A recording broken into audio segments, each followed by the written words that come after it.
कमलेश जी केवल और केवल मुख्यमंत्री की पत्नी, यही उनकी रिकॉग्निशन है। इसके अलावा उनका कोई कंट्रीब्यूशन देहरा के लिए नहीं है। क्या सच्चाई है? क्या वो जसवां परागपुर के दामाद है या देहरा के दामाद है, या क्या कहानी है?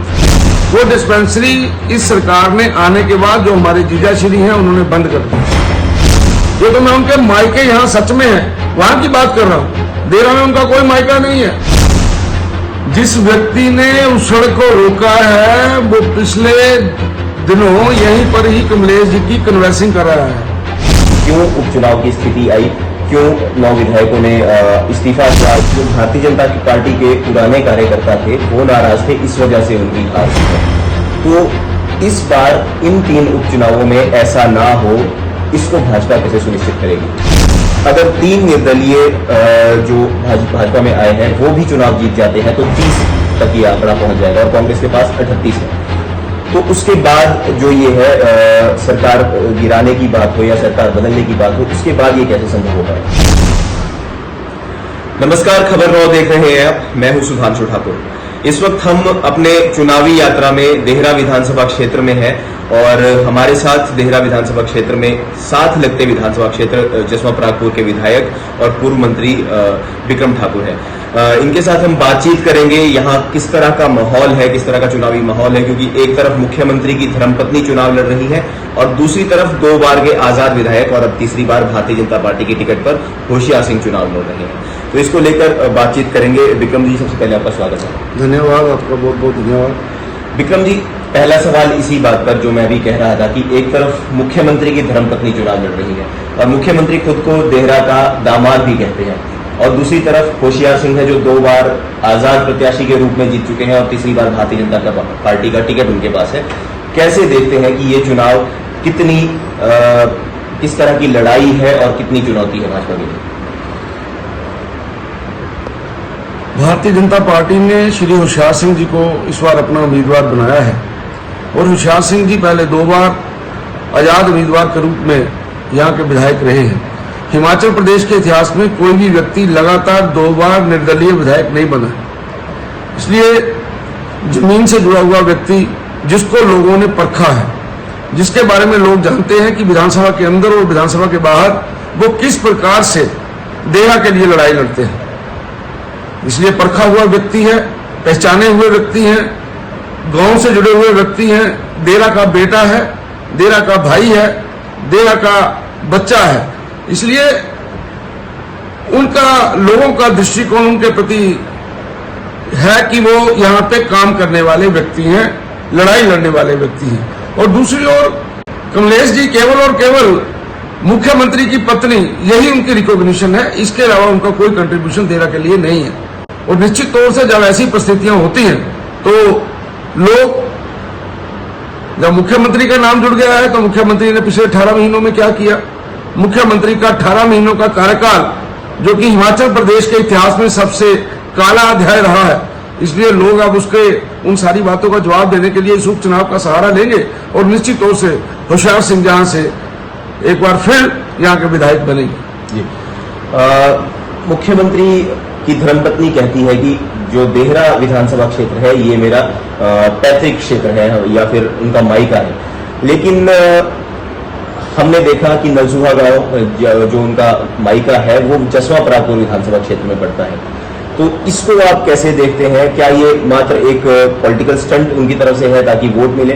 और अगर हम समय में कुछ पीछे जाएं, जब नई सुखविंदर सिंह सुक्खू की सरकार बनी थी उस वक्त एक विवाद छिड़ा था जिसमें जसवां परागपुर के दामाद के रूप में उनको कहा जा रहा था। फिर वो कह रहे थे, कांग्रेस की तरफ से भी कहा जा रहा था कि जसवां परागपुर के दामाद या जीजा को, इस तरह के शब्द उनके लिए इस्तेमाल नहीं होने चाहिए।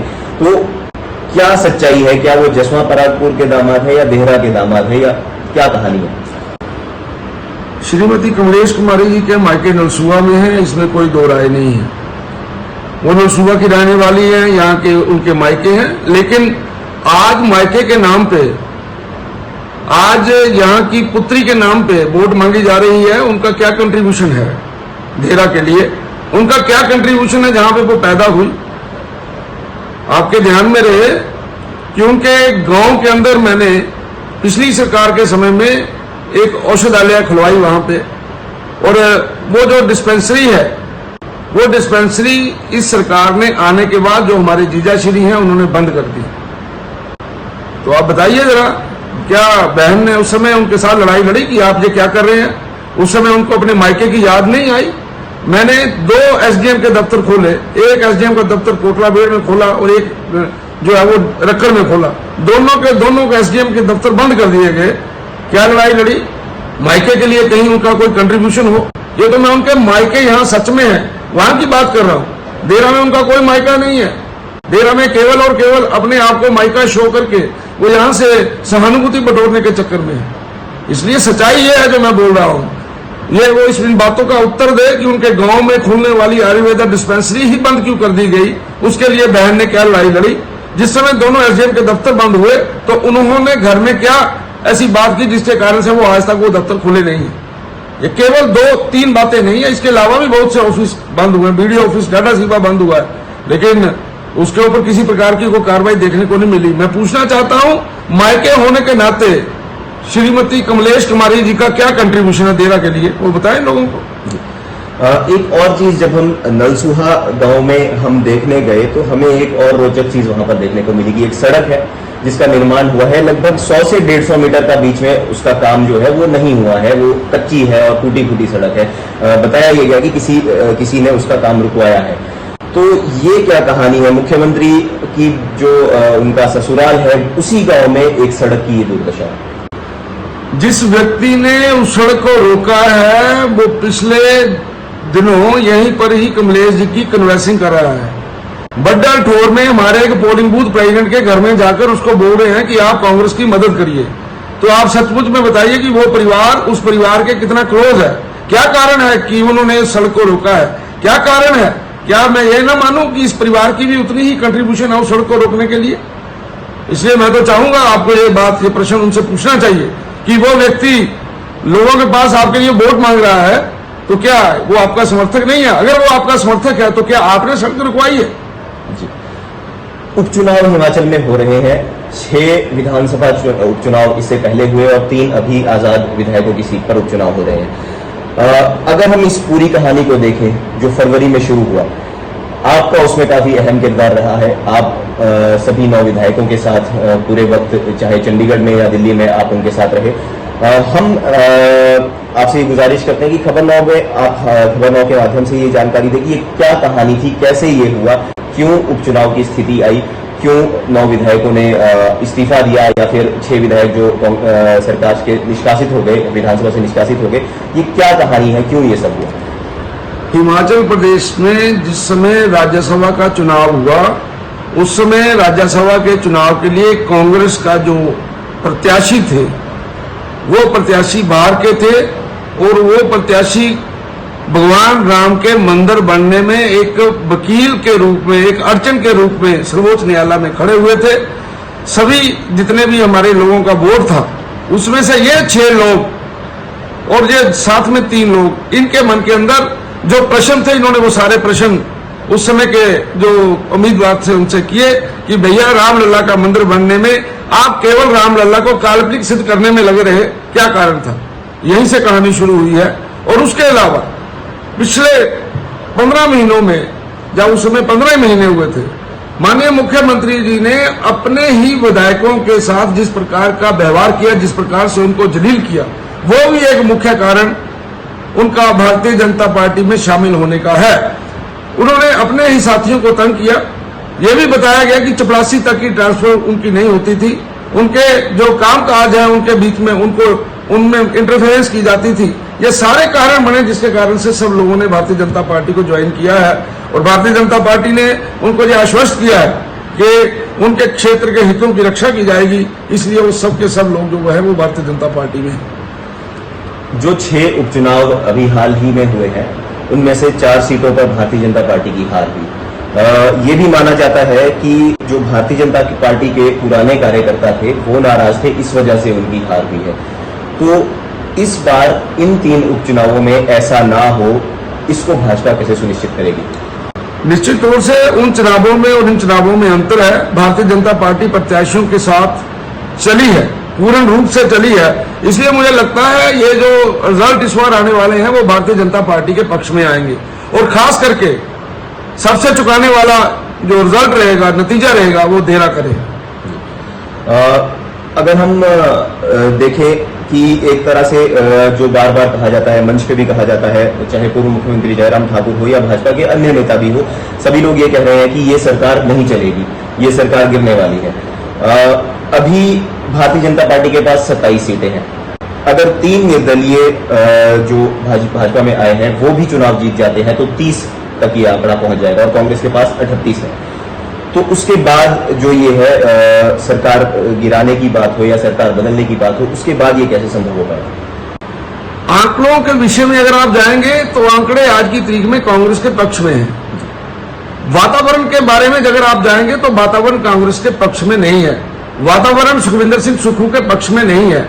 आज उनकी धर्मपत्नी जिस समय चुनाव लड़ रही है, बहुत से कांग्रेसियों को इस बात की तकलीफ है कि पति मुख्यमंत्री है, पहले ही यारों की सरकार चल रही है, अब परिवार का एक सदस्य और आ जाएगा तो बहुत बड़ा वहां पर जो लोग हैं, जो माननीय सुखविंदर सिंह सुक्खू है, उनका पूरे का पूरा जो कुनवा है अपने तक सीमित हो जाएगा। इसलिए कांग्रेस के अंदर लड़ाई है, वो लड़ाई आने वाले दिनों में एक विस्फोट बन के उभरेगी, जिसके कारण से भारतीय जनता पार्टी ये बोल रही है कि ये सरकार बड़े लंबे समय तक चलने वाली नहीं है। जब से ये सरकार चली है कोई नया काम नहीं हुआ, किसी प्रकार का कोई कीर्तिमान ये स्थापित नहीं कर पाए, किसी प्रकार का कोई उन्होंने यहाँ पे कुछ नहीं किया है।